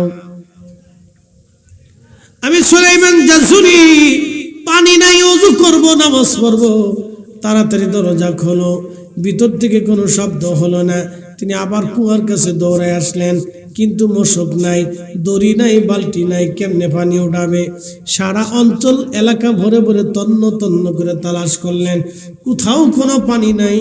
পানি না পেয়ে উনি চিন্তায় পড়ে গেলেন, কোথাও কোথাও দড়ি নাই, মশক নাই, কিভাবে তিনি পানি উঠাবেন? খুব চিন্তায় দৌড়াদৌড়ি করে করে এপার ওপার, ওখানে সেখানে। হঠাৎ কিছু সময় পরে দেখলেন একটা ছোট্ট আফ্রিকান মেয়ে, একটা মরক্কের বালিকা অদূরে দাঁড়ায় দাঁড়ায় মুস্কিয়ে মুস্কিয়ে আসে। আল্লাহর ওলি ডাক দিয়ে বলতেছে, মেয়েরে তুমি কি জন্য হাসো? দরিয়ার মশক কি তুমি সামলে রাখছো নাকি? মেয়ে হাসো কেন? বলে হুজুর আপনার দৌড়াদৌড়ি ছোটাছুটি দেখে হাসি। বলে মেয়েরে আমি অজু করব, নামাজ পড়বো, পানি উঠাবো, পানি উঠানোর মতো দড়ি মশক কিছুই নাই, কেমনে পানি উঠাবো আর তুমি হাসতেছ আমার দুঃখের পরে? মেয়েটা ডাক দে বলল, হুজুর আপনার পরিচয় কি? বলে আমার নাম মোহাম্মদ ইবনে সুলাইমান জাসুলি। বলতেছে হুজুর আপনার নাম শুনেছি, আপনি মরক্কের মস্ত বড় একজন মুহাদ্দিস। হুজুর একটা প্রশ্ন করি, জবাব দিবেননি? বলো মা কি প্রশ্ন? বলে হুজুর দরিয়ার মশক ছাড়া কি কুয়ার নিচ থেকে পানি উঠানো যায় না? সুলাইমান জাজুলি কয়, হাই হাই মেয়েটা কয় কি? কি করে রে মেয়ে, দড়ি বালতি ছাড়া পানি উঠাবো মা? বলে হুজুর আপনি দাঁড়ান, আমি পানি উঠাইতেছি। আরো জোরে সুবহানাল্লাহ। দেখেন পাওয়ার কারে। মেয়েটা আস্তে আস্তে আস্তে আস্তে একটা পাথর নিয়ে আসছে, পাথরটা কুয়ার পাশে লাগাইয়া, কুয়ার পাথরের উপরে দাঁড়াইয়া, কুয়ার মধ্যে মুখ লাগাইয়া কি যেন পরে আর থুতু মারে, কি যেন পরে আর থুতু মারে। সুলাইমান জাজুলি বলতেছে, আমি চোখে দেখলাম কিছু সময় পরে কুয়ার নিচ থেকে পানি উঠে উঠে উঠে উঠে উঠে উঠে উঠে উঠে একেবারে কুয়া লেভেলে লেভেলে পানিতে ভরে গেল। চিৎকার মেরে বলেন আল্লাহু আকবার। পাওয়ার আসেনি? পাওয়ার আসেনি? এখন আমাদের তো পাওয়ার নাই। আগের 3 গ্রাম মিলে একটা মসজিদ ছিল। কয় গ্রাম? অথবা বড় 1 গ্রামে একটা মসজিদ, একজন ইমাম রে মুন্সি বলা হইতো। ঠিক আছে না? মোল্লা অথবা মুন্সি। আমাদের ফরিদপুরে কিন্তু মোল্লাজি, আপনাদের দেশে কি বলতো? মুন্সি সাহেব। মুন্সি সাহেব বলতো, মোল্লাজি বলতো। তো যাই হোক, মোল্লাজির কাছে পানি ভরার জন্য আসতো। যা তোর মোল্লা দাদুর কাছ থেকে পানি নিয়ে আয়, মুন্সি দাদার কাছ থেকে পানি নিয়ে আয়। পানি জ্বর ভালো হয়ে গেল। মুন্সি দাদার পাওয়ার কি জানেননি? ওই এলাকার কোন বাড়ির মহিলা যদি বেপর্দা চলতো, মুন্সি দাদা ওই বাড়ি খাবার খাইতো না। সুবহানাল্লাহ। এখন আমরাও পানি ভরা দেই। আলহামদুলিল্লাহি রাব্বিল আলামিন আর রহমানির রহিম মালিকি ইয়াউমিদ্দিন ইয়াকা না'বুদু ওয়া ইয়াকা নাস্তাঈন।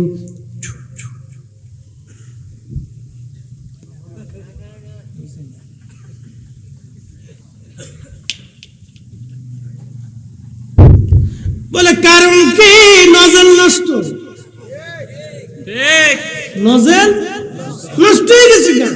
ভিতরে যেটা তেল ফাংশ নজল, এটার ভিতরে জং পড়ে গেছে, ভিতরে নাই কিছু। এই জন্য উপরতে যতই ফু মারি কাজ হয় না। ঠিক। ছোট্ট মেয়েটি কুয়ার পাশে দাঁড়ায় কি যেন পরে থুতু মারলো, কুয়া একেবারে পানিতে ভরে গেল। একসাথে বলা যাবে কি আল্লাহু আকবার। আল্লাহু আকবার। যদি কোনোদিন মদিনাতে যান, যদি কোনোদিন মদিনাতে যান, মদিনার থেকে আপনি বদরের দিকে রওনা দিবেন। যেতে যেতে যেতে যেতে যেতে যেতে আপনি একটা কুয়া পাবেন, কুয়ার নাম বীরে শেফা। এখানে 70 জন নবী নামাজ পড়েছেন, এই কুয়ার পানি পান করেছেন। তার মানে কুয়ার বয়স মিনিমাম হলো 7000 বছর। সুবহানাল্লাহ। কিন্তু নবীজি বদর থেকে জিহাদ শেষে মদিনায় ফেরার পথে এইখানে বিশ্রামের জন্য তাঁবু গাড়লেন। সাহাবীরাও তাঁবু গাড়া হলো। আল্লাহর নবী বিশ্রাম করবে। ঠিক এমন সময় সাহাবীরা এসে বলেন, ইয়া রাসূলুল্লাহি, এই কুয়ার মধ্যে পানি ছিল কিন্তু আজ পানি নাই, একেবারে কুয়া চৌচির হয়ে গেছে শুকাইয়া। আল্লাহর নবী ধীরে ধীরে হেঁটে আসলেন। আল্লাহর হাবিব এসে কি যেন বললেন আর কুয়ার মধ্যে থুতু নিক্ষেপ করলেন। কুয়ার নিচ থেকে পানি উঠে উঠে উঠে উঠে কুয়া একেবারে ভরে গেল। বীরে শেফা, এখনো সেই পানি আছে, সেই কুয়া আছে। জমজমের পানি, বীরে শেফার পানি এক জায়গা করলে এক হবে না। সৌদি আরবের যত কুয়া আছে সব কুয়ার পানি আপনি উঠাবেন আর বীরে শেফার পানি এক জায়গা করবেন, বীরে শেফার পানির মতো পানি হবে না। সুবহানাল্লাহ। বীরে শেফা, নবীজি থুতু নিক্ষেপ করার পানি। সুবহানাল্লাহ। একবার থুতু মারছেন, সেই থুতুর বরকত 1450 বছর পর্যন্ত এখনো আছে। তার অর্থ হচ্ছে নবী শরীয়তে নাই কিন্তু নবীর মুজিজা আছে। কিয়ামত পর্যন্ত আমার রাসূলের মুজিজা পৃথিবীতে জিন্দা থাকবে। কথা বলেন ঠিক না বেটা?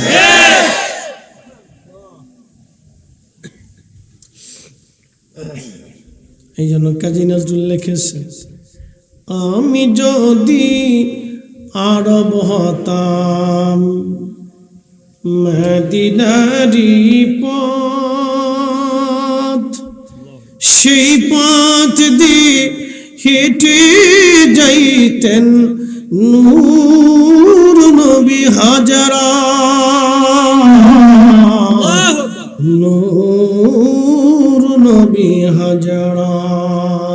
আল্লাহুম্মা সাল্লি আলা সাইয়্যিদিনা মাওলানা মুহাম্মদ ওয়া আলা আলি সাইয়্যিদিনা মাওলানা মুহাম্মদ। কষ্ট হচ্ছে? আর একটু সময়, 15টা মিনিট টাইম দেন। সারা রাত্র যদি বলেন আসেন, সারা রাত্র আসেন, আতুজা করেন তো আসেন, ফজর পর্যন্ত আসেন, বলেন ইনশাআল্লাহ। থাকা লাগবে না, লেখি লেখা হয়ে গেছে। হ্যাঁ, সারা রাত্রে নেকি হয়ে গেছে। এটা কেন হয়েছে? আমার রসুলের উম্মত হওয়ার কারণে হয়েছে। যদি মুসা নবীর উম্মত হইতেন তাহলে সারা রাত্রি ফজর পর্যন্ত ইবাদত করতে হইতো, তারপরে সওয়াব পাইতেন। করার আগে নিয়তে সওয়াব পাইতেন না। শুধু এই নবীর উম্মত হওয়ার জন্য আল্লাহ এই মর্যাদা দিয়েছে। সুবহানাল্লাহ।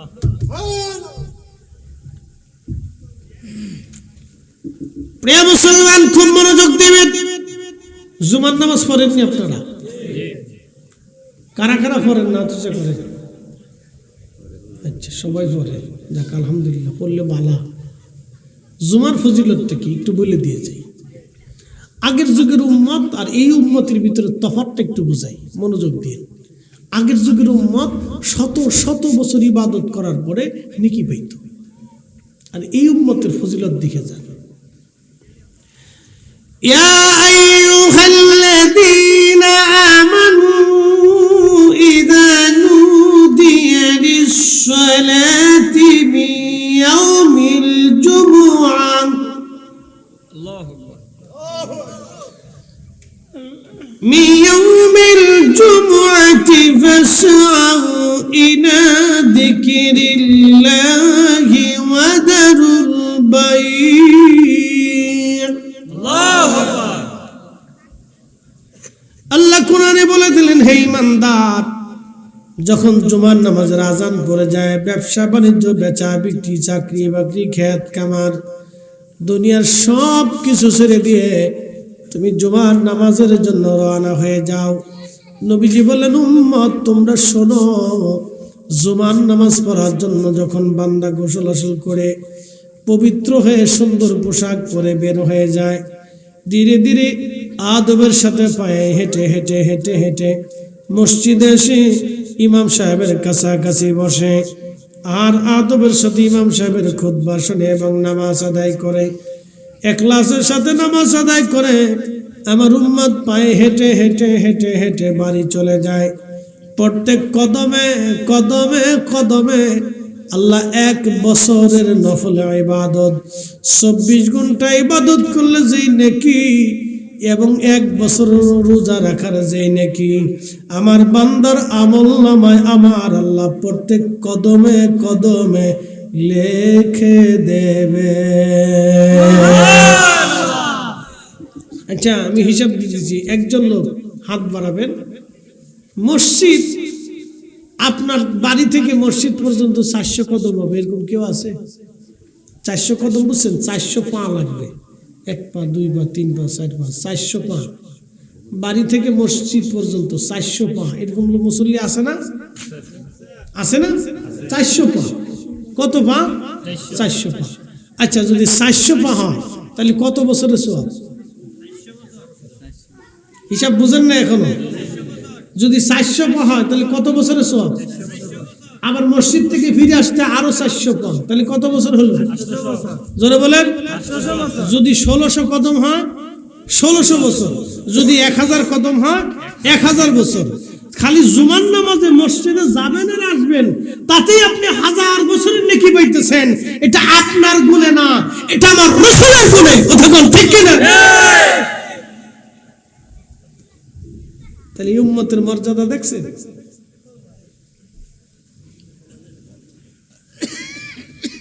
কিন্তু উম্মত বেমারি। কথা কর না কি? বেমারি বেমারি বেমারি বেমারি উম্মত বেমারি। হযরত সুলাইমান রাসূলি রাহমাতুল্লাহ আলাইহি তিনি স্পষ্ট নিদর্শন দেখার পরে ব্যাকুল হয়ে গেলেন, হায় হায় মেয়েটা করলো কি? কুয়ার পানি দিয়ে ওযু করলেন, পান করলেন, নামাজ পড়লেন, মেয়েটা দৌড়ায় ঘরের মধ্যে যে দরজা লক করে দিল। আল্লাহর ওলি সুলাইমান জাজুলি দরজার সামনে যায় ডাকে, মা ও মা, মারে দরজা খোলো গো মা, দরজা খোলো। হুজুর আপনি চলে যান। হবে কি হবে না? ওরা মিলাদ বন্ধ করতে চায়, মিলাদ বন্ধ করলে দুরুদ বন্ধ হবে। আমরা সুন্নিরা যতদিন জিন্দা থাকবো মিলাদ বন্ধ হবে না, কারণ মিলাদ চালু থাকলে ঘরে ঘরে নবীর দুরুদ চালু থাকবে। ঠিক না কথা?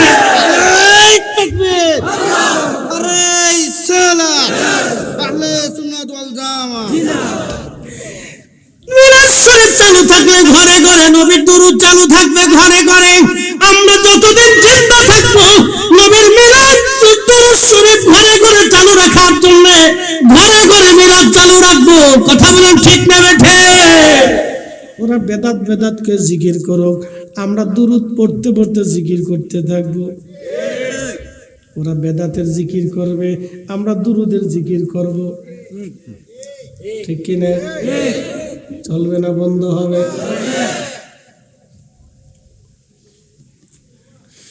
মনোযোগ দেন হাজিরিন, রাত 1:15, কোনো অসুবিধা নাই। মনে হচ্ছে মাগরিবের পরে ওয়াজ করতেছি। মুসল্লি জিন্দা, ইমামও জিন্দা। যদিও দুর্বলতা আসবে, আমি জানি লাখের মুসলমান, কোনো অসুবিধা নাই। ওয়াজ আমার শেষ, মনোযোগ দিয়ে শুনে যাবেন। রাত ভরে দলিল দিব না। ওয়াজ করলে কি লাভ, শুনলে কি লাভ? লাভ হবে তার আমলে, আমলেও লাভ হবে না নবী প্রেম না থাকলে দিলে। নবী প্রেম থাকলে দিলে লাভ হবে কম আমলে। সুপারিশ করবে নবী রোজ হাসরের ময়দানে। জ্ঞানী যারা বুঝে তারা শুধু ইশারা, নাদানের বুঝাইতে পারে আছে কে কোথায়। জ্ঞানীর মতো জ্ঞানী হলে অল্প কথাই বুঝে, কচুর মতো কচু হলে অল্প জালে সিজে। দুরূদ চলবে ঘরে ঘরে। জোরে বলেন ঘরে ঘরে। আরো জোরে, আরো জোরে। জোর হয় না কেন? জোরসে বলো। ওরা যত বেদাত বেদাত বেদাত বেদাত বেদাত বেদাত করে জিকির করুক, করতে থাকুক, ছাতা দেখার টাইম আমাদের নাই।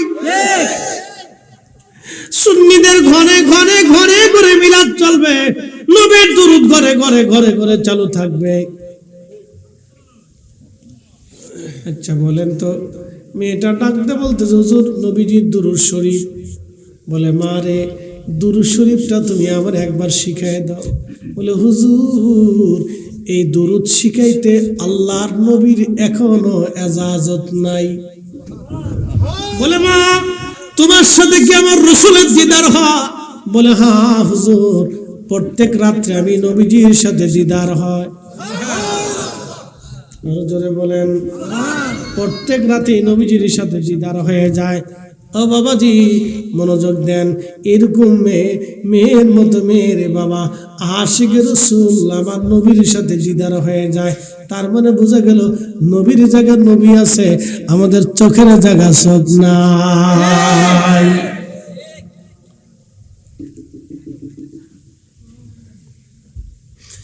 লাখাইবাসী মেয়েটা ডাকতে বলতে যে হুজুর চলে যান, আমার রাসূলের ইজাজত নাই। বলে মারে তাহলে এই বরকত থেকে কি আমি বঞ্চিত হয়ে যাব? বলে হুজুর না, উপায় আছে, উপায় আছে। আপনি তামাম পৃথিবী ঘুরে ঘুরে দেখেন, দুরূদ শরীফ জোগাড় করে নিয়ে আসেন। আপনি দুরূদের একটা পাণ্ডুলিপি করেন, যদি ওই দুরূদ শরীফ ওই পাণ্ডুলিপির মধ্যে থাকে তাহলে আমি হা বলে দিব, আর হা বলার কারণে ওই পুরো পাণ্ডুলিপির মধ্যে দুরূদ পাওয়া যাবে, চিন্তার কারণ নাই। আপনি খুঁজে খুঁজে চেষ্টা করে দেখেন।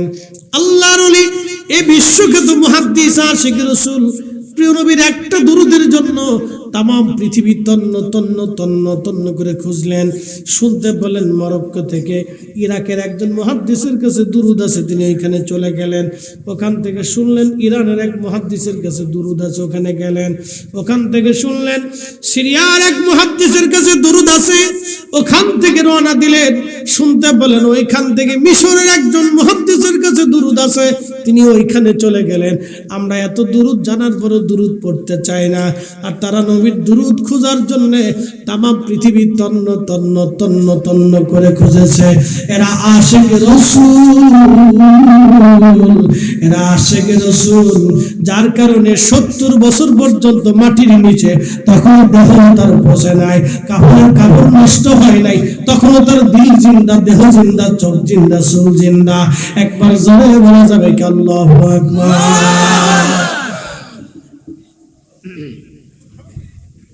ঘুমাই করে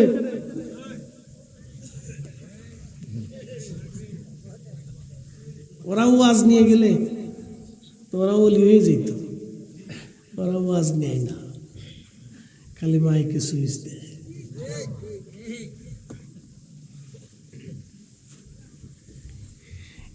একসাথে বলেন আল্লাহু আকবার। চলবে? হ্যাঁ 15 মিনিট হয়ে গেছে, আরেকটু চল, চাইলে আর 10 মিনিট নাকি বলেন?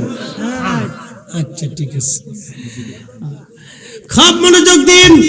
জিকির লাস্টে, ওটা লাস্টে, তা না হলে ওটার শেষে খোরাক আছে। লাস্টে 2টা খোরাক, একটা হলো দেহের খোরাক আর একটা হচ্ছে রুহের খোরাক। লাস্টে কয়টা খোরাক? 2টা। একটা দেহের খোরাক বিরিয়ানি তাবারক, এটা পেটের খোরাক দেহের খোরাক, আর আরেকটা হচ্ছে রুহের খোরাক, এটা আল্লাহ জিকির। কথা বলেন ঠিক কি না? চলবে? দুটোই চলবে ইনশাআল্লাহ। ওটা ঠান্ডা আর এটা গরম হইতে থাকবে। খুব মনোযোগ দিয়ে সুলাইমান জাসুরি তামাম পৃথিবী তন্ন তন্ন করে দুরূদ শরীফ খুঁজে খুঁজে নিয়ে আসলেন 1000 দুরূদ শরীফ এনে আবার ওই মরক্কের বারবার নামক এলাকায় ওই জঙ্গলের ওই বাড়িতে চলে আসছে। 2 বছর পর, কত বছর? 2 বছর পর আসছে। এসে পাণ্ডুলিপিটা হাতে দিয়ে বললেন মা আপনি দেখেন তো এই পাণ্ডুলিপির মধ্যে নবীর ওই দুরূদ শরীফটা আছে কিনা। সুলাইমান জাজুলি রহমাতুল্লাহ আলাইহি পাণ্ডুলিপিটা সুন্দর করে মেয়েটার হাতে দিলেন। মেয়েটা পুরা পাণ্ডুলিপি পড়ে দেখলেন, হ্যাঁ হুজুর আল্লাহর হাবিবের দেওয়া দুরূদ শরীফ এই পাণ্ডুলিপির মধ্যে আছে। বলে মা আর একটু কলম দিয়ে দাগায় দাও। এই দুরূদ শরীফটা একটু কলম দিয়ে দাগ দিয়ে দাও। বলে হুজুর আল্লাহ রসুলের এজাজত নাই। বলে মারে তাহলে আমি কি বরকত থেকে শূন্য হয়ে যাব? মেয়েটা ডাক দেয়, বলো হুজুর শূন্য হবেন না, প্রত্যেক দিন আপনার পাণ্ডুলিপি থেকে 1000 দুরূদ শরীফ প্রত্যেক দিন পড়বেন আপনি, তাহলে ওই দুরূদের বরকত আপনি পেয়ে যাবেন। এই দুরূদের বরকত আপনি পেয়ে যাবেন।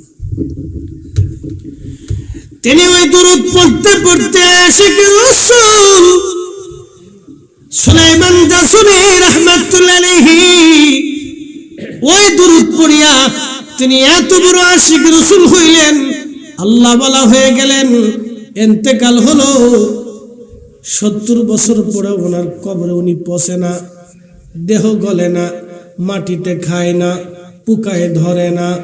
আল্লাহ, এরা আশিক রাসূল জিন্দেগি নবীর প্রেমে কুরবানি করে দিয়েছিল। নবীর দুরূদের পাগল কেউ যদি হয়, আল্লাহর নবী ডাক দেয় বলেন, আমার উম্মতরা রে, মান সাল্লা আলাইয়া ফি ইয়াউমিন আলফা মাররা, কেউ যদি প্রত্যেক দিন আমি নবীর শানে 1000 বার দুরূদ শরীফ তেলাওয়াত করে, লাম ইয়ামুত হাত্তা ইয়ারা মাকআদাহু মিনাল জান্নাহ, আমার এই উম্মত দুনিয়ার জগৎ থেকে জান্নাতের মাকাদা না দেখা পর্যন্ত, মাকাম মর্তবা না দেখা পর্যন্ত, ঠিকানা না পাওয়া পর্যন্ত আমার উম্মতের মরণ হবে না, মরণ হবে না, মরণ হবে না। যে উম্মত 1000 বার প্রত্যেক দিন দরুদ পড়বে, নবীজি ডাক দিয়ে কয়, জান্নাতের মাকাদা না দেখা পর্যন্ত মরণ হবে না, জান্নাতের ঠিকানা নেই, সে কবরে যাবে, কবরে যাবে। চিৎকার মেরে বলেন না ইয়া রাসূলুল্লাহ, আল্লাহুম্মা